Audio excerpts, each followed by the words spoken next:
ng Wither Esports. Grabing aggressive ng lineup nila. Kasi may Fatty Bray, no? Dolya. Remember, natalo yung Fatty kanina. Pwede mag-Dolya. Pwede mag-Dolya, ha? Pwede mag-Dolya. Alin, Dolya, Yuhuan yan. Oo. Wala, last 2 picks na yan eh. Pwede mag-Dolya. Ang ganda ng angle na to para mag-Dolya sila kasi yung Dolya pwede ka mag-reset ng skill ng Yu1. Pwede ka rin mag-reset ng skill nito nga ni Alain. Dalawang unending Zoro, no? Dalawang Death at Sunset. Dalawang Death at Sunset. Oo. Dalawang malaking bilog na alam mo yun na pwedeng maka-throw off sa backline carries ng Witred.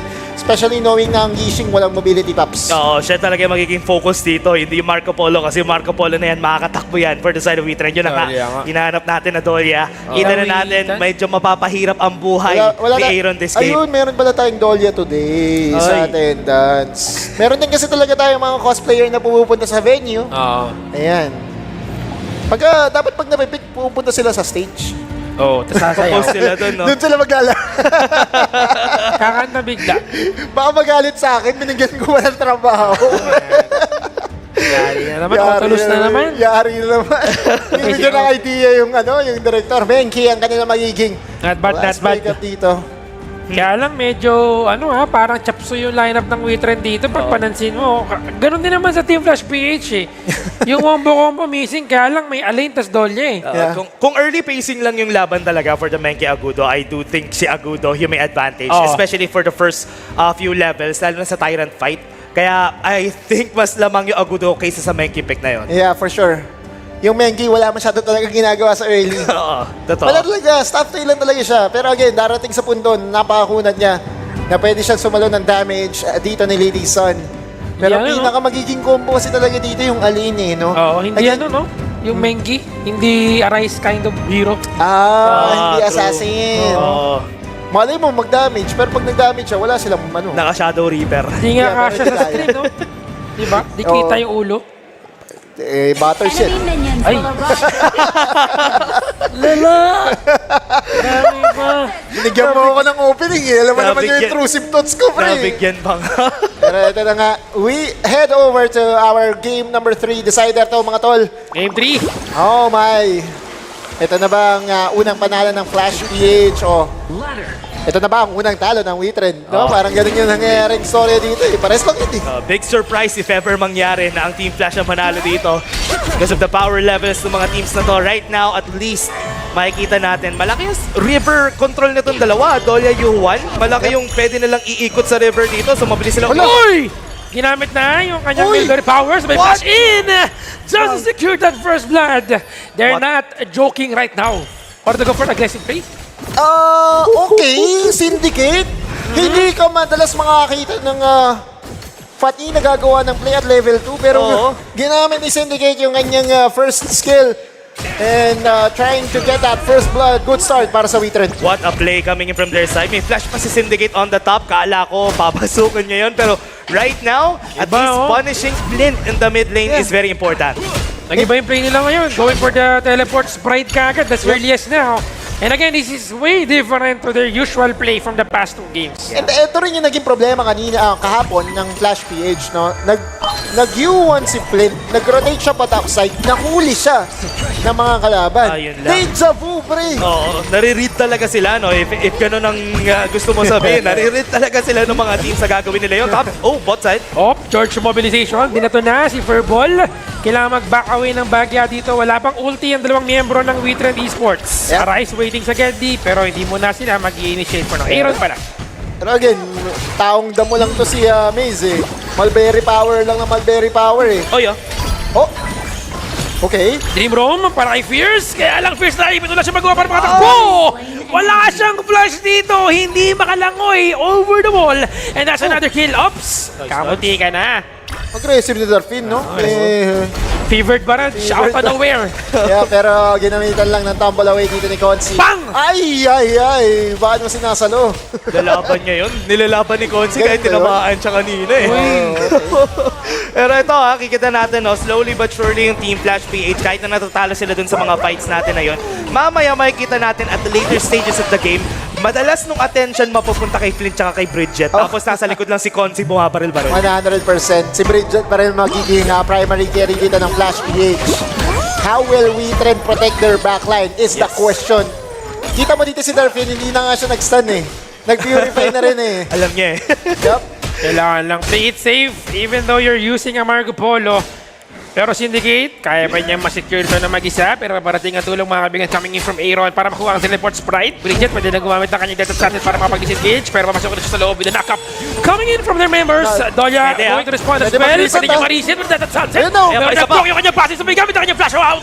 And na-reset na nga yung kanyang data sunset. Surviving for now. And they're now gonna go in. Ginamit na yung kanyang STB. Hahabol pa nga ba? Buhay na buhay itong si Bridget coming from the heal na binibigay ni Fierce. Relax lang, very tanky pa rin naman. And again, nakita natin yung potential no, ng lineup dito ng Flash PH in a snap. Actually, hindi na nga ito yung dating nakikita nating lane dash kasi meron na rin siyang flash. Oo nga eh. Hindi na yung Execute. or yung Sprint? papabilis. Sprint. Hindi siya naka-sprint, no? Pero si Aaron, na-burn yung flash niya during that fight. Oh, Hindi naman ganun 100%. ka-importante for Bridget kasi meron siyang Celestial Melody for later on. Yeah. So ngayon, on this fight, it's gonna be crucial. Overlord and Tyrant have fallen. Powers! Wow! Ba't naiwan? Kaya ba? Teka, wala na yung ating yung kakunatan ng ating mga towers dito kasi 4 minutes na. Yeah. And now, Tyrant is being targeted by WeTrend Esports. Kakayanin nga ba nila? This is going to be a 5v5 match, 5v5 fight. Yep. Kuha muna ng blue buff and they will be able to secure it. Mababasag yung bottom lane ng walang kalaban-laban. Oo. Very smart to point out yung Wild Growth. Ginagamit nila pang vision dito, ha? Maganda nga, Wild Growth, no? Pang ano lang, pakita lang ng mapa, pero naipit Sapul, sila ah. sa loob. Ginamit ang World is my board, ginamit din na kanya yata sa kita ng laban natin!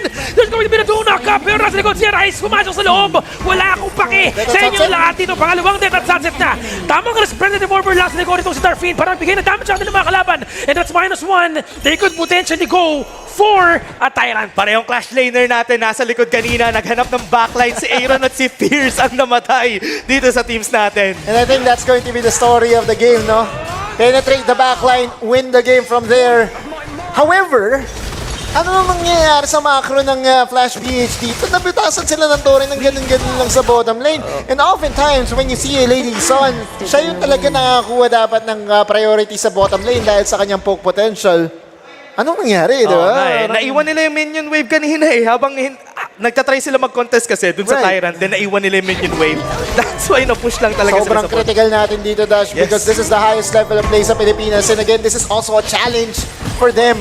Ang goal kasi natin dito, lumakas din yung Pilipino eh, no? Sa mga True. international competition. Kaya magiging critical tayo kapag kami mga nakikita tayong para mga questionable plays. Tulad yan, nakuha nila yung Tyrant, pero tignan mo kung nasa sila ngayon. Eyeing towards the second tower of the map. Medyo late sila dito para makarating, pero pwede naman mag-push itong si Consi para kunin yung second tier tower sa baba ng ating mapa ng mag-isa lang. Yep. Pero hindi. Kailangan nilang depensahan yan instead of trying to push their luck for the second tier tower in the clash lane. May blue buff. Kinakain niya ni Consi. Pero pwede kasi i-contest. Tingnan natin kung aabot ang WeTrend. Hindi sila makaabot right now. I think Nakuha na. nakuha na. Nakuha na agad ni Consi dito. Kuha niya yung buff. And this time, kita niya yung top side natin nagpa-push doon. No? Meron tayong teleportation circle if ever kailangan niya mag-react dito. Yep. Pero wala pa rin namang objective na mabubuhay. So, Yeah. doesn't really matter for now. And for Flash PH, baka si Consi yung kanila maging insurance dito come later stages. Hindi na check. Oo. Right now, bot side, ang daming tao dito. Pwede nila i-dive dito si Consi. Nakita Never nila mind. na may nag-aabang sa may bush. Kamunti ka na makaisa, pero tamang Hindi, lipad-lipad bro. lang mga kaibigan. World is my board, mahuhuli ang Alin. isda, pero sakto lang yung kanya paggamit ng kanya at sunset. Eh, naka-STB na mga kaibigan itong Syndicate. But surviving for now, walang mawawala, walang mamamatay kahit na sino sa laban na to. Ang kunat. Gusto ko makita kung sa Spark Forge Dagger dito si Bridget eh, no?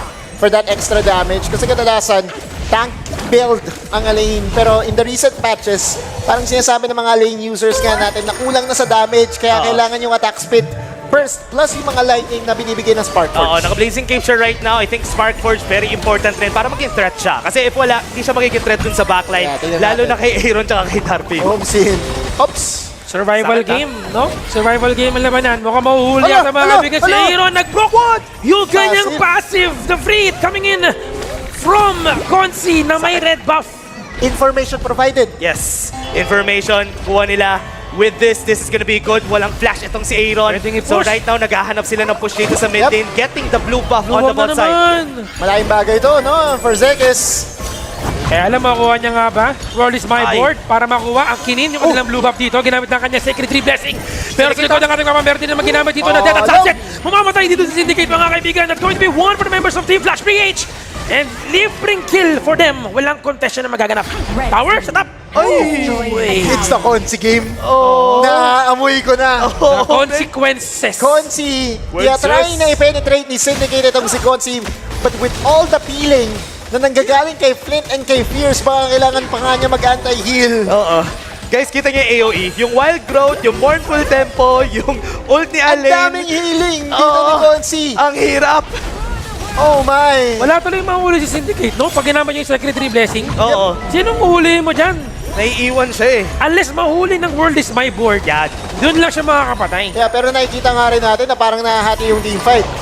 Red buff? Wild Growth, talbog ng dalawa mga kaibigan, pero secure dyan para kay AA Ron. Kita nyo rin na nagiging cautious si Darfin gumamit ng Fevered Barrage kasi at this point hindi nila alam kung make sure ba nila na mapapatay niya yung papasukan niya. Ops. Nagkakaibitan mga kaibigan, arise sa loob, ginamit ang Death of Sunset. Pati Oy, ma-reset itong si Tolia. Na-reset na yan para kay Bridget.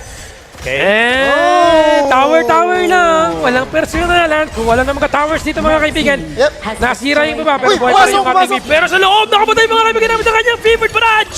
And now, the game is on with Red Esports. Ginamit ang Gold is my board, pero walang tinamaan na kahit na isa. Yeah. We were Wala. commending Consi. Oh my Pero God. nabiyak, Oo. no? Wala siyang flash eh nung fight na yun eh. Kaya alam ni Darfin na Yeah. kaya niya labanan on a 1v1 and also yung tower kasi sa bot lane nabasag before he went in for that fight. Nakita niya rin lahat ng members ng Team Flash. Solo kill yun, pre. Oo, man. And that's massive. We trend na. off of Darfin. Now continues their rampage na kuha sila ng Torres sa gitna. Second tier tower mga kaibigan, binato na si George. George mobilization mga kaibigan. Si Purple. Si Purple. Kaya lang mahuli nga ba mga kaibigan, itong si Arise. Dream Roam pala yun ang ating mapa. Walang follow-up na magaganap pero nasa likod mga kaibigan gamit ang kanyang Syndicate. Secretary Blessing. The King's Blade going in. Was able to get one. Patay si Fierce. Ginamit ang favorite barrage pero wala din naman na kahit isang low na yung buhay mga kaibigan. Itong si Consi. Second tier turret. Tower is open for the taking pero objective muna tayo. Yeah. And so now, with the 10 minutes, Shadow Vanguard na yan eh. And Shadow Tyrant, so that just means na mas malaki ang reward na makukuha ng Witrend. It's not about the flashy plays, fundamental. Sabi nga ni Kuya Doggy, balik tayo sa basic. Basic ang ginagawa dito. Minamakrohan lang talaga sila ng Witrend on this game. Getting the Tyrant, giving them more opportunities to take fights dito sa malaban ng FLPH. Walang towers so medyo mahirap mag-contest for Team Flash. 3 deaths na si Fierce, that's not what you want, especially kung ikaw yung nagsiserve as pseudo-captain Yes. ng iyong koponan. Especially kailangan siya dito sa mga fights natin. Kailangan niya mag-reset para kay Bridget kasi if hindi, mawawalan ng way to get out itong si Bridget. Wala ring sense yung combo na. Tama, no? Parang nangyari. Nakadantay kasi sa combo ng Dolia plus Alain. Itong Flash PH, Consi. Macro play mga kaibigan, paying off right now for the Witrend Esports. Wave ay kiniklear na, ginamit ang Death of Sunset para matulak sila palayo. George mobilization para manakap sila sa loob ng mga laban ng mga kaibigan. Hinareset na! Wala Death of Sunset na naman sa loob, pero here comes Rise! The Sacred Tree Blessing! Pinagkakagat ng mga blades itong Syndicate, ang miyembro ng Team Flash PH. And meron silang isang minion to finish the job dito sa may bandang gitna. Isa pang wave na parating dash. Nice work on that board. Wala silang board right now pero kaya nila ito i-push. Tatlo lang yung members na mag-defend for their side. Mukhang tapos na ang laban mga kaibigan. Dream Roam sa loob ng ating mapa. Wala akong paki sa crystal damage. Merong tinanakuhang tower dito sa gitna. And now, the top lane, kumakatok na sa inyong mga dingding ang Witrend Esports. Ginamit ang natatata sa loob. Mananakap sa dalawa. Pero yun lang! Sinalo mo lahat ng mga espada ni Syndicate dito. George mobilization once again mga kaibigan. Pero nakalawa. Walang saksakyan Zekes. ngayon dito. Si Zekes. And this is it, Pansit. Witrend Esports. Wait. Clearing the wave. Itong Team Flash PH. Wala pa, buhay pa. Buhay pa. Buhay pa. Tatlo yung nawawala rito. Kalahati yung Nako, mga para buhay sa wala Witrend. na. Ang daming wave. This is it, Pansit, Witrend Esports. Nakangiti si Darfin. Wala man tayong sahod. Panalo naman ang ating game. Crystal is open. And Witrend Okay. Esports winning the game. Nahirapan ka magtasot. Casters, and again, congratulations, Witrend Esports. Ngayon kasama natin, Darfin. Darfin, ano nararamdaman mo ngayon after that win? Medyo pagod kasi umabot ng game 3. Okay, umabot ng Game 3. Tapos kanina, bago tayo mag-start ng laban, no, Darfin, sinabi ni Boss Dogs, meron siyang request sa'yo at that time na baka pwedeng hindi maging maasim muna during that game. So, nung narinig mo yon, ano yung na-feel mo? Yung sa game 2 po kasi, akin po yung pagkatalo na yun kasi medyo out position pa ako nun. Pero yung sinabi po ni Boss din na wag po ako kasi parang nilimitahan ko na lang po yung ginagawa ko. Ngayon na nanalo kayo, anong message mo ngayon kay Boss Dogs na nandyan ngayon? Tingnan mo si Boss Dogs. Wala, babawasan yung sahod ko eh. Boss D, thank you. Ayan eh. Wala yun. Hindi kasama yun. But anyway, ano pa aasahan namin sa'yo and for We Trend Esports? Mas lilinisin pa namin yung laro namin. Okay, that's it guys. Again, Darfin of We Trend Esports. And gusto ko lang sabihin, si Butters yata talaga yung tunay na malas pag naipasa sa akin. So that's it para sa ating Inside Scoop.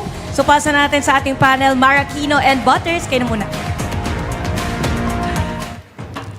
Maraming salamat, Chantel. Butters, payag ka doon, ikaw doon yung malas. Hindi, naniniwala kasi ako na merong levels yan. Si Gigi Spear, yung malas ng best of 3. Best of 5 si Chantel, ako yung best of